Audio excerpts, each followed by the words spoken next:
J'aurais bien voulu écrire les scripts, hein, parce qu'on a les mêmes à la maison.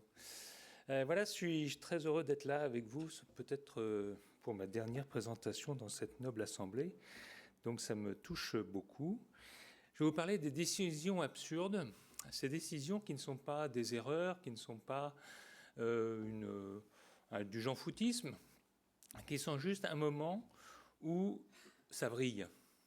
Et vous voyez que je n'ai pas signé ma présentation, je l'ai mis à partir du livre des décisions absurdes de Christian Morel, livre qui analyse des accidents d'avion, des accidents de bateau, comment la NASA a envoyé la navette spatiale en l'air en sachant qu'elle allait péter, et avec comme ça des analyses d'éléments beaucoup plus du quotidien qui m'ont laissé perplexe. Et un jour, je me suis dit, putain, mais j'ai fait la même chose.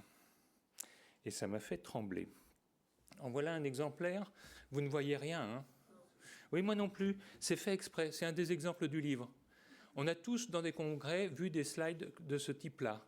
Mais parce que moi, quand je suis tout près, là, je vois difficilement. Et comme c'est écrit grand, on croit que vous allez voir mieux, ce qui est complètement idiot. Mais ça fait partie des décisions absurdes qu'on prend dans la vie quotidienne, même dans notre métier. Alors, voilà la vraie slide, celle que vous pouvez lire. Et c'est une affaire qui m'a coûté très cher. Donc c'est vieux, mais je l'ai à peu près tous les jours en tête. Et je pense que tous les internes, tous les chefs qui sont passés dans le service, je leur ai raconté, si je ne leur ai enseigné que ça, j'ai gagné mon temps. Ce mec qui tombe de cheval, tout bête.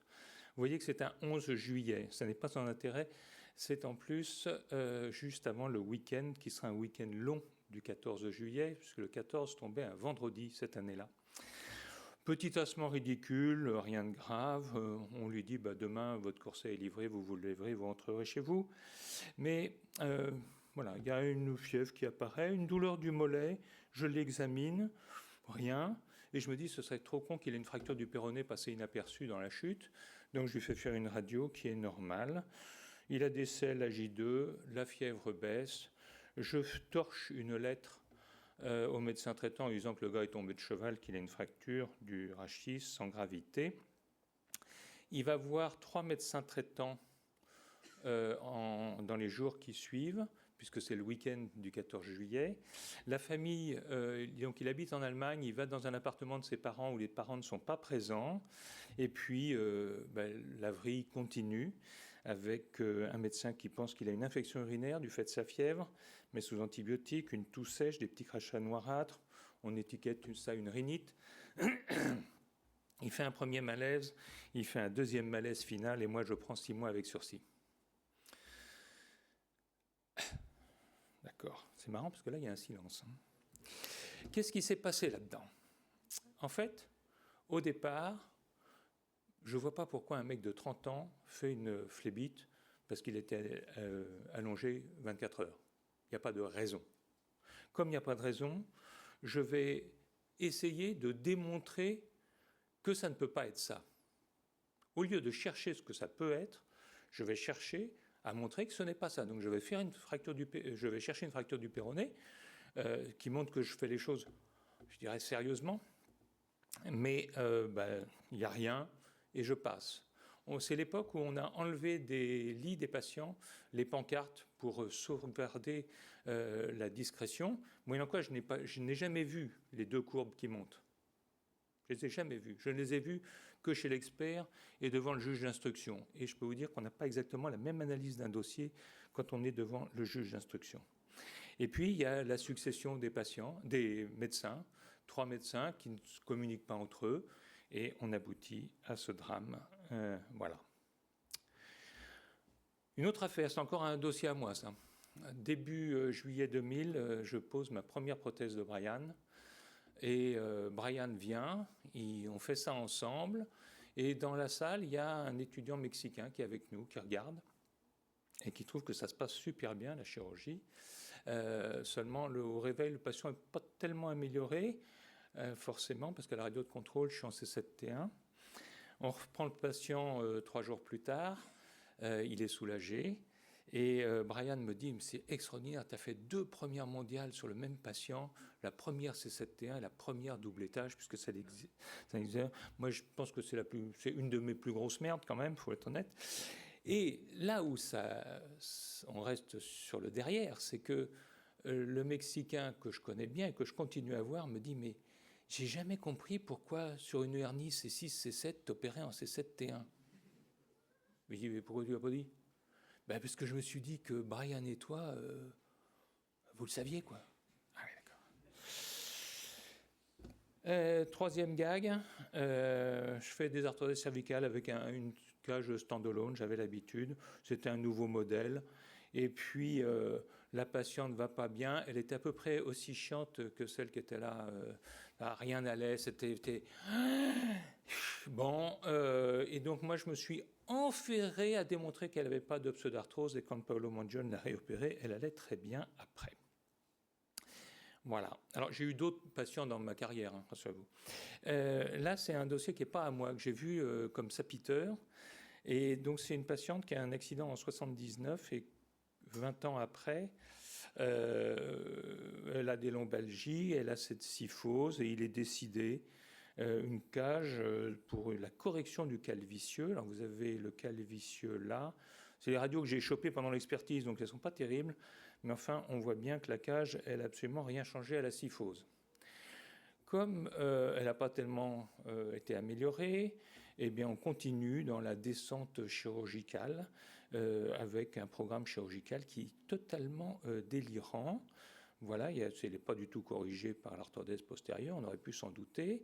Là, tous les disques sont sains, mais il y a une lysismique, il y a un ligament qui va être posé sur une lysismique. Pourquoi pas?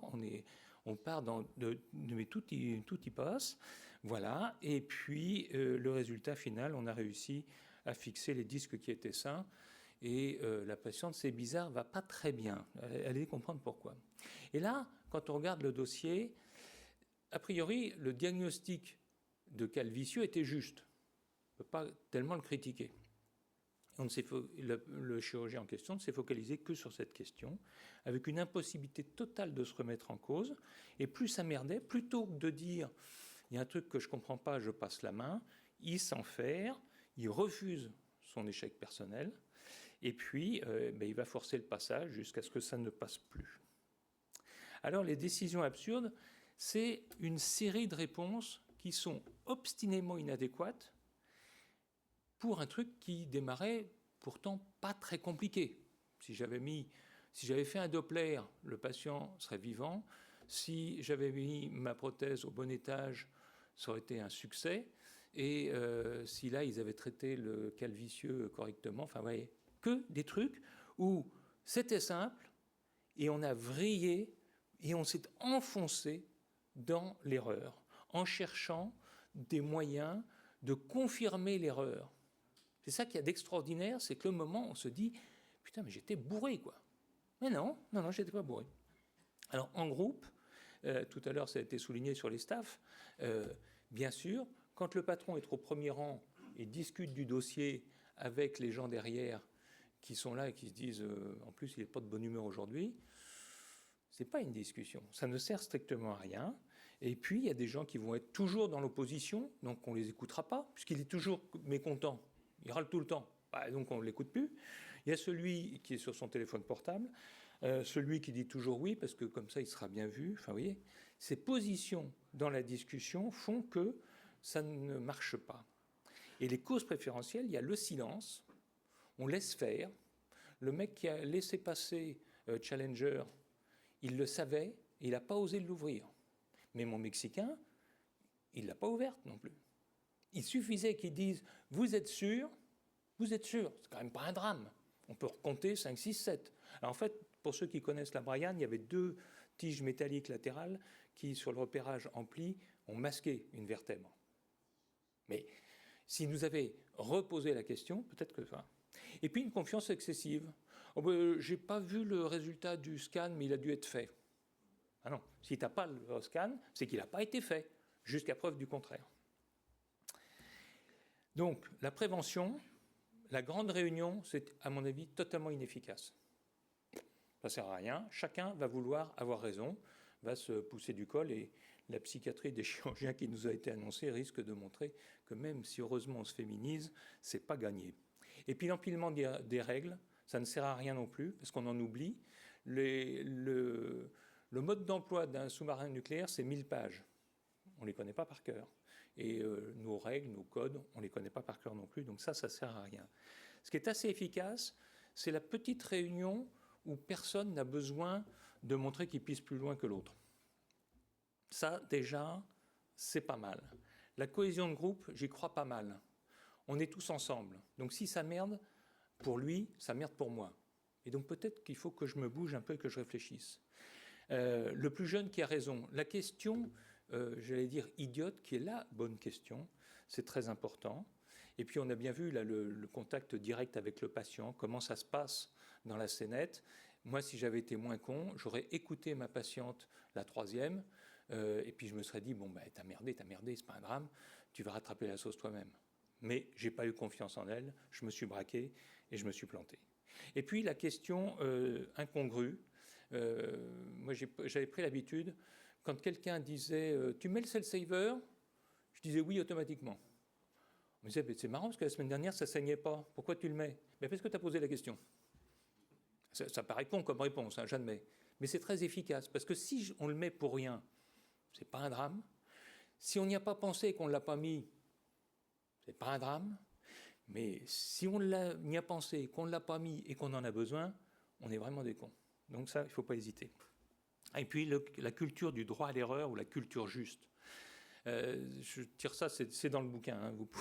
Vous pouvez acheter le bouquin, je vous promets. Mais j'ai réentendu parler de ça récemment en Suisse, où le patron de la sécurité de l'aviation suisse. Je ne savais pas qu'ils avaient des avions de chasse en Suisse, parce que le temps qu'ils se lancent, ils doivent être de l'autre côté ils traversent la frontière. Enfin bon. Et du coup, ils ont mis ça au point. Ils se sont aperçus que les pilotes de chasse fermaient leur gueule quand ils avaient évité un accident. Hop, c'est passé. Moi, ça va, merci, c'est bien passé. On l'a tous fait dans nos métiers. Et justement, de dire, j'ai eu un pépin et je ne comprends pas, et toi, tu as eu le même, mais comment tu as fait, et pourquoi tu as fait ça, etc. Donc, la culture du juste qui garantit l'aviateur de ne pas être puni si il dit ce qu'il a fait.